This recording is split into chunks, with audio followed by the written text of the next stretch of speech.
Grade 3 ವ್ಯಾರಿಕೋಸೀಲ್ ಅದರಿಂದ sperm count 0 ಆಗಿರುವಂಥದ್ದು. So ನಮ್ಮಲ್ಲಿ ಒಂದು ಇಂಟ್ರೆಸ್ಟಿಂಗ್ ಕೇಸ್ ಏನು ಅಂತ ಹೇಳಿದ್ರೆ, ಒಂದು ಇನ್ಫರ್ಟೈಲ್ ಕಪಲ್ ಬಂದ್ರು, ಅವರಲ್ಲಿ ನಾವು ಎವ್ಯಾಲ್ಯೂಯೇಟ್ ಮಾಡಿದಾಗ ಹಸ್ಬೆಂಡ್ ಅಲ್ಲಿ ವ್ಯಾರಿಕೋಸೀಲ್ ಗ್ರೇಡ್ 3 ಇದೆ ಅಂತ ಗೊತ್ತಾಯ್ತು, ಮತ್ತೆ ಸ್ಪರ್ಮ್ ಕೌಂಟ್ ಸಿಮಿನ್ ಅನಾಲಿಸಿಸ್ ಮಾಡಿದಾಗ 0 ಇದೆ ಅಂತ ಗೊತ್ತಾಯ್ತು. ಮತ್ತೆ ಅದು ಅವ್ರಿಗೆ ಪಾಸ್ಟ್ ಹಿಸ್ಟ್ರಿ ಕೂಡ ಕೇಳಿದ್ವಿ. ಪಾಸ್ಟ್ ಹಿಸ್ಟ್ರಿಯಲ್ಲಿ ಅಂದ್ರೆ ಅವ್ರಿಗೆ 2 ವರ್ಷದ ಮುಂಚೆನೆ ಅವ್ರಿಗೆ ವ್ಯಾರಿಕೋಸೀಲ್ ಇದೆ ಅಂತ ಗೊತ್ತಾಗಿದೆ. ಬಟ್ ಆ ವ್ಯಾರಿಕೋಸೀಲ್ಗೆ ಅವರು ಯಾವುದೇ ರೀತಿಯ ಟ್ರೀಟ್ಮೆಂಟ್ ತಗೊಂಡಿಲ್ಲ. ಹಾಗೆ ಕೆಲವೊಂದು ಮೆಡಿಸಿನ್ಸ್ ಅದನ್ನ ಕಡಿಮೆ ಆಗುತ್ತೆ ಅಂತ ಯಾರೋ ಕೊಟ್ಟಿರೋದ್ರಲ್ಲಿ ತಗೊಂಡಿದಾರಂತೆ. ಅದು ಬಿಟ್ಟು ಅದನ್ನ ಹಾಗೆ ನೆಗ್ಲೆಕ್ಟ್ ಮಾಡಿದ್ದಾರೆ. ಸೊ ಈಗ ಮತ್ತೆ ಇನ್ಫರ್ಟಿಲಿಟಿ ಎವ್ಯಾಲ್ಯೂಯೇಷನ್ಗೆ ಬಂದಾಗ ಎವ್ಯಾಲ್ಯೂಯೇಟ್ ಮಾಡಿದಾಗ ಸ್ಪರ್ಮ್ ಕೌಂಟ್ 0 ಆಗಿದೆ, ವ್ಯಾರಿಕೋಸೀಲ್ ಗ್ರೇಡ್ 3 ಆಗಿದೆ. ಸೊ ಹಾಗಾದ್ರೆ ವ್ಯಾರಿಕೋಸೀಲ್ಗೆ ಯಾವಾಗ ಸರ್ಜರಿ ಮಾಡಿಸ್ಬೇಕಾಗತ್ತೆ, ಅಥವಾ ವ್ಯಾರಿಕೋಸೀಲಿನ ಬೇರೆ ರೀತಿ ಅದು ಮೆಡಿಸಿನ್ ಅಲ್ಲಿ ಕಡಿಮೆ ಮಾಡ್ಬೋದಾ, ಈ ಎಲ್ಲ ವಿಚಾರನ ಮೆಡಿಕಲ್ ಸೈನ್ಸ್ ಮುಖಾಂತರ ವ್ಯಾರಿಕೋಸೀಲ್ನ ಎಕ್ಸ್ಪ್ಲೈನ್ ಮಾಡ್ತಾನೆ. ನನ್ನ ಹೆಸರು doctor Raju R, urologist, uro andrologist, uro onco surgeon.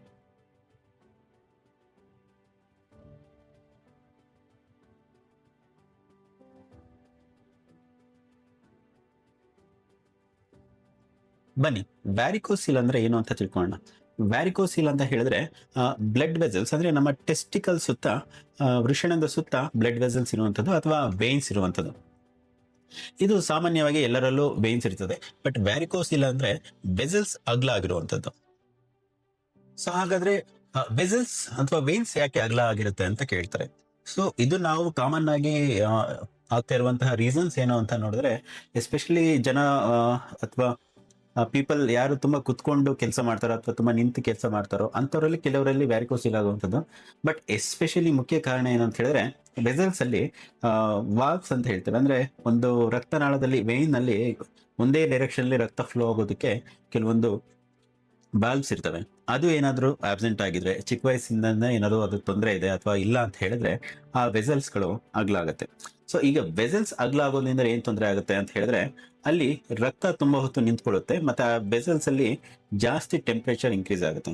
So ಯಾವಾಗ ರಕ್ತ ಜಾಸ್ತಿ ಸಂಚಲನ ಆಗುತ್ತೆ, ಟೆಂಪರೇಚರ್ ಯಾವಾಗ ಇನ್ಕ್ರೀಸ್ ಆಗುತ್ತೆ, ಆವಾಗ ನಿಮ್ಮ ಟೆಸ್ಟಿಸ್ ಸುತ್ತ ಇರುವ ಟೆಂಪರೇಚರ್ ಕೂಡ ಇನ್ಕ್ರೀಸ್ ಆಗುತ್ತೆ. ಇದರಿಂದ ಟೆಸ್ಟಿಸ್ ಅಲ್ಲಿ ಟೆಂಪರೇಚರ್ ಇನ್ಕ್ರೀಸ್ ಆಗುವಂತ ಚಾನ್ಸಸ್ ಆಗುತ್ತೆ.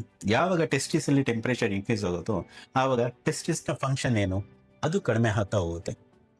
ಸೊ ಈಗ ನಾವು ಟೆಸ್ಟಿಸ್ ಫಂಕ್ಷನ್ ಏನು ಅಂತ ನೋಡೋದಾದ್ರೆ, ಮೊದಲನೇದಾಗಿ ಹಾರ್ಮೋನ್ ಪ್ರೊಡಕ್ಷನ್, ಅಂದ್ರೆ ಟೆಸ್ಟೋಸ್ಟಿರಾನ್ ಹಾರ್ಮೋನ್ ಪ್ರೊಡಕ್ಷನ್ ಮಾಡುವಂಥದ್ದು. ಎರಡನೇದಾಗಿ ಸೀಮೆನ್ ಪ್ರೊಡಕ್ಷನ್ ಅಥವಾ ಸ್ಪರ್ಮ್ ಪ್ರೊಡಕ್ಷನ್ ಮಾಡುವಂಥದ್ದು. ಈ ಎರಡೂ ಫಂಕ್ಷನ್ಗಳು ಬೇಗ ಅಫೆಕ್ಟ್ ಆಗ್ತವೆ. ಸೊ ಇದರಿಂದ ಎಷ್ಟೋ ಜನರಲ್ಲಿ, ಆಲ್ಮೋಸ್ಟ್ ತುಂಬಾ ಜನರಲ್ಲಿ ಸ್ಪರ್ಮ್ ಕಡಿಮೆ ಆಗಿರುವಂಥದ್ದು ನೋಡ್ತೇವೆ.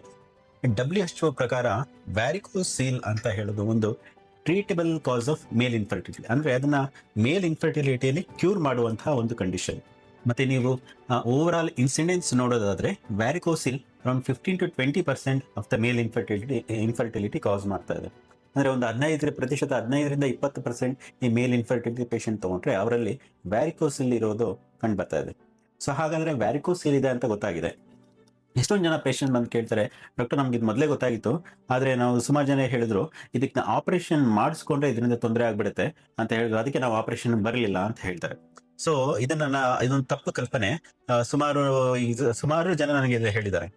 ಸೊ ನಾನು ಇದನ್ನ ಮೆಡಿಕಲ್ ಸೈನ್ಸ್ ಪ್ರಕಾರ ನಾನು ನಿಮ್ಗೆ ಎಕ್ಸ್ಪ್ಲೈನ್ ಮಾಡ್ತೇನೆ, ಯಾವಾಗ ನಿಮ್ಗೆ ಆಪರೇಷನ್ ಬೇಕಾಗುತ್ತದೆ, ಯಾವಾಗ ಆಪರೇಷನ್ ಇಲ್ಲದೆ ನೀವು ಯಾವ ರೀತಿ ಅಬ್ಸರ್ವೇಷನ್ ಅಲ್ಲಿ ಇರಬೇಕು ಅಂತ ಹೇಳ್ತಾ ಹೋಗ್ತಾರೆ. ಬನ್ನಿ. ಸೊ ವ್ಯಾರಿಕೋಸೀಲ್ ಆಗಿದೆ ಅಂತ ಗೊತ್ತಿದೆ. ವ್ಯಾರಿಕೋಸೀಲ್ ಇಂದ ಯಾವ ರೀತಿಯ ತೊಂದರೆ ಆಗ್ತದೆ, ವ್ಯಾರಿಕೋಸೀಲ್ ಇಂದ ಆಕ್ಸಿಡೇಟಿವ್ ಸ್ಟ್ರೆಸ್ ಆಗಿ ನಿಮಗೆ ಕೆಮಿಕಲ್ಸ್ ರಿಲೀಸ್ ಆಗಿ ಸ್ಪರ್ಮ್ ಪ್ರೊಡಕ್ಷನ್ ಗೆ ತೊಂದರೆ ಆಗ್ತದೆ ಅಂತೆಲ್ಲ ಗೊತ್ತಾಗಿದೆ.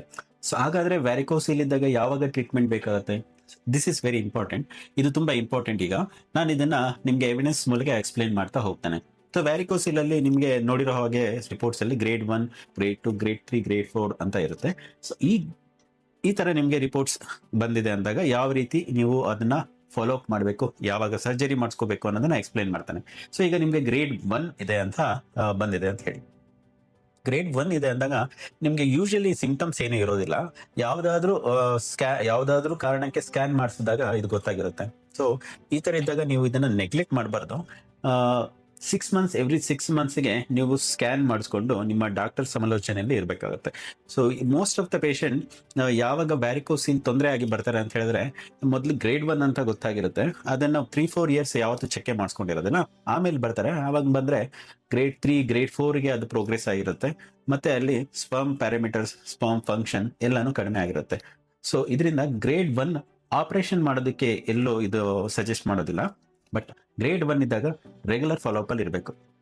ಗ್ರೇಡ್ 2 ವ್ಯಾರಿಕೋಸಿಲ್ ಇದೆ ಅಂದಾಗ ಯಾವಾಗ ನೀವು ಆಪರೇಟ್ ಮಾಡಿಸ್ಕೋಬೇಕು ಅಂತ ಹೇಳಿ, ಮತ್ತೆ ಏನ್ ಟ್ರೀಟ್ಮೆಂಟ್ ಬೇಕು ಅಂತೇಳಿ. ಗ್ರೇಡ್ 2 ವ್ಯಾರಿಕೋಸಿಲ್ ಇದೆ ಅಂದಾಗ ನೀವು 3 ವಿಷಯನ ಕನ್ಸಿಡರ್ ಮಾಡಬೇಕಾಗುತ್ತೆ ಇಲ್ಲಿ. ಮೊದಲನೇದಾಗಿ ಸೆಮಿನ್ ಅನಾಲಿಸಿಸ್ ಮಾಡಿಸ್ಬೇಕಾಗುತ್ತೆ. ಸೆಮಿನ್ ಅನಾಲಿಸಿಸ್ ಅಲ್ಲಿ ನಿಮ್ಗೆ ಏನಾದರೂ ಆಲ್ರೆಡಿ ತೊಂದರೆ ಆಗಿದೆ ಅಂತ ನೋಡ್ಬೇಕು, ಅಥವಾ ಗ್ರೇಡ್ 2 ವ್ಯಾರಿಕೋಸಿಲ್ ಒಂದ್ ಕಡೆ ಇದೆಯಾ ಅಥವಾ 2 ಕಡೆ ಇದೆಯಾ ಅಂತ ನೋಡ್ಬೇಕಾಗುತ್ತೆ. ನಿಮ್ಮ testicular size, particular side, left side ನಿಮಗೆ ವ್ಯಾರಿಕೋಸಿಲ್ ಇದೆ ಅಂತ ಹೇಳಿದಾಗ ಆ ಟೆಸ್ಟಿಸ್ ಸೈಜ್ ಮತ್ತೆ ನಾರ್ಮಲ್ ಆಗಿರೋ ಟೆಸ್ಟಿಸ್ ಸೈಜ್ ಅಲ್ಲಿ ಏನಾದ್ರು ವೇರಿಯೇಷನ್ ಇದೆಯಾ ಅಂತ ನೀವು ಕನ್ಸಿಡರ್ ಮಾಡಬೇಕಾಗುತ್ತೆ. ಸೊ ಇದನ್ನ ನಿಮ್ಮ ಡಾಕ್ಟರ್ ಕನ್ಸಿಡರ್ ಮಾಡಿ ಅದಕ್ಕೆ ಸರ್ಜರಿ ಅವಶ್ಯಕತೆ ಇದೆಯಾ ಇಲ್ವಾ ಅಂತ ಹೇಳಿ ಸಜೆಸ್ಟ್ ಮಾಡ್ತಾರೆ. ಮತ್ತೆ ಈ ತರ ಇದ್ದಾಗ ಕೂಡ ನೀವು ಫಾಲೋಅಪ್ ಅಲ್ಲಿ ಇರಬೇಕು. ಎವ್ರಿ 6 ಮಂತ್ಸ್ ನೀವು ಸ್ಕ್ಯಾನ್ ಮಾಡಿಸ್ಕೊಂಡು ನಿಮ್ಮ ಯೂರಾಲಜಿಸ್ಟ್ ಅಲ್ಲಿ ಫಾಲೋಅಪ್ ಅಲ್ಲಿ ಇರಬೇಕಾಗುತ್ತೆ.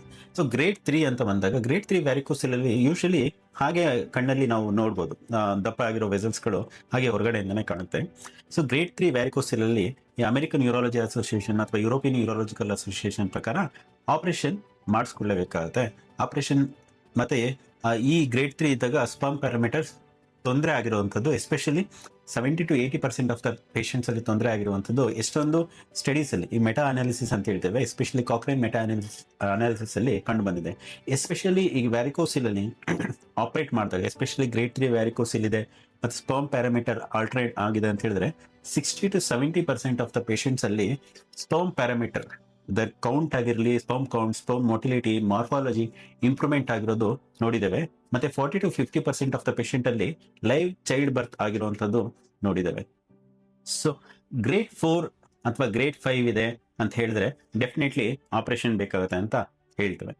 ಸೊ ಆದ್ರಿಂದ ವ್ಯಾರಿಕೋಸಿಲ್ ಇದೆ ಅಂದಾಗ ತುಂಬಾ ವೆಯ್ಟ್ ಮಾಡಕ್ ಹೋಗ್ಬೇಡಿ, ಅಥವಾ ಫಾಲೋಅಪ್ ಅಲ್ಲಿ ಇರೋದನ್ನ ಮರಿಬೇಡಿ.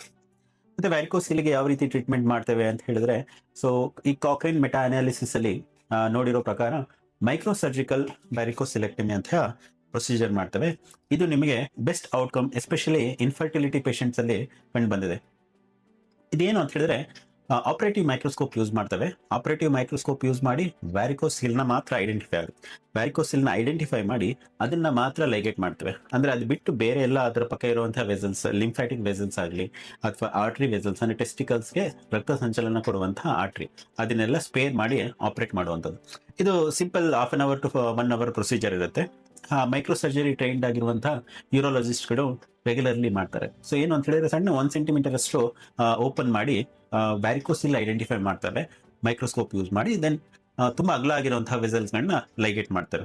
So advantage of micro surgical varicocelectomy ಏನು ಅಂತ ಹೇಳಿದ್ರೆ, ಇದೊಂದು ವೆರಿ ಮೈಕ್ರೋ ಇನ್ವೇಸಿವ್ ಪ್ರೊಸೀಜರ್. ಅಂದ್ರೆ ಇದೊಂದು 0.5 mm to 1 ಸೆಂಟಿಮೀಟರ್ ಓಪನ್ ಮಾಡುವಂಥದ್ದು, ಓಪನ್ ಮಾಡಿ ಆಪರೇಟ್ ಮಾಡುವಂಥದ್ದು. ಸೊ ಔಟ್ಕಮ್ ನೋಡೋದಾದ್ರೆ ಎಷ್ಟೊಂದು ಮೆಟಾ ಅನಾಲಿಸಿಸ್ ಅಲ್ಲಿ ಇದು ಆಪರೇಷನ್ ಆದ್ಮೇಲೆ ಇನ್ಫರ್ಟಿಲಿಟಿ ಇರೋ ಪೇಷಂಟ್ಸ್ ಅಲ್ಲಿ ಸ್ಪರ್ಮ್ ಕೌಂಟ್ ಇಂಪ್ರೂವ್ ಆಗಿರುವಂಥದ್ದು, ಮೊಟಿಲಿಟಿ ಇಂಪ್ರೂವ್ ಆಗಿರೋ, ಬೇಸಿಕಲಿ ಏನಾಗುತ್ತೆ ಅಂತ ಹೇಳಿದ್ರೆ ವ್ಯಾರಿಕೋಸಿಲ್ ಇದ್ದಾಗ DNA ಫ್ರಾಗ್ಮೆಂಟೇಶನ್, ಸ್ಪರ್ಮ್ DNA ತೊಂದರೆ ಆಗುತ್ತೆ. ಯಾಕಂದ್ರೆ ಕೆಮಿಕಲ್ ಜಾಸ್ತಿ ರಿಲೀಸ್ ಆಗ್ತಿರೋದ್ರಿಂದ ಟೆಂಪರೇಚರ್ ಹೈ ಆಗಿ.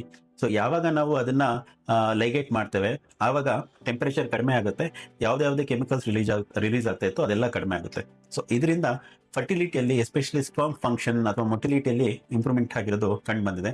ಮತ್ತೆ ಇದು ಮೈಕ್ರೋಸ್ಕೋಪ್ ಯೂಸ್ ಮಾಡಿ ಮಾಡೋದ್ರಿಂದ ಬೇರೆ ಯಾವುದೇ ರೀತಿಯ ವೆಸಲ್ಸ್ನ ಇಲ್ಲಿ ಟಚ್ ಮಾಡೋದಿಲ್ಲ. ಅದರಿಂದ ನಿಮಗೆ ಕಾಂಪ್ಲಿಕೇಶನ್ ಆಗಲಿ ಅಥವಾ ರಿಕರೆನ್ಸ್ ರೇಟ್, ನೀವು ಎಸ್ಪೆಷಲಿ ಬೇರೆ ಪ್ರೊಸೀಜರ್ಸ್ಗೆ ಕಂಪೇರ್ ಮಾಡಿದ್ರೆ, ಲ್ಯಾಪ್ರೋಸ್ಕೋಪಿ ಆಗಲಿ ಅಥವಾ ಓಪನ್ ಸರ್ಜರಿ ಅದೆಲ್ಲ ಕಂಪೇರ್ ಮಾಡಿದ್ರೆ ಸ್ವಲ್ಪ ಕಾಂಪ್ಲಿಕೇಶನ್ಸ್ ರೇಟ್, ರಿಕರೆನ್ಸ್ ರೇಟ್ ಜಾಸ್ತಿ ಇದೆ.